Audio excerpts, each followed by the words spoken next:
Мына кыргыздын тою ушундай болгон. Ушундай скромный, ысырап кылбай, жакшынакай. Качан ошого кайтабыз? Ана мынагу көтөрүп кетүүнү токтотуш керек. Устукан, чоң устуканда токтотуш керек.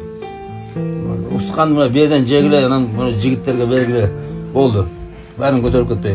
Мына аялдар көтөрүп кетиш керек. Аялдар дасторкон жасап берет, анан ордуна бул дасторкондун бир нерсесин алып кетет.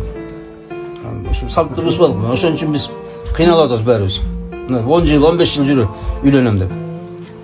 Кыздар күйөөгө чыкпай калып атат. Балдар үйленбей калып атат. Ошон үчүн мына жөнөкөй дасторконуңар жөнөкөй кыла. Тойго барганда да ушу жөнөкөй дасторконго ыраазы болгула. Не кыласың 6 саат окуп жеп. Концертте керек эмне? Мына берден кичине насихат айтып, насихат угуп, жакшы бата берип, анан кетиш керек. Yarım saat, 1 saatte. Mына кудалар отурса болот. Кудалар 4 saat, 5 saat отурса болот. Алар анткени таанышат, бири-бирин көрүшөт, сүйлөшөт. Калган адамдар мына курзага тойгондон кийин жылыш керек үйүнө, кетиш керек. Ошо мына 2 тамак жетиштүү. Столовойго барганда мына первый второй жесиңер, ошо менен кетесиңер. Бирде ошондой, мына тойгула жакшы батаңар берилген, кеткиле. Урматтуу баарына да ушундай чакырабыз. Мына ресторандарда жөн эле жинди болуп 6 saat бою каңкылдаган музыка, 10 түрлүү тамак,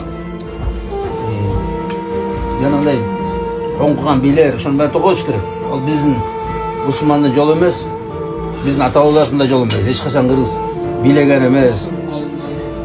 Жанагындай аялдарды чыгарып алып шоуларды кылган эмес. Чыныгы мусулман болойлу, урматтуу. Жөнөкөй, жакшынакай, таза, пакиза,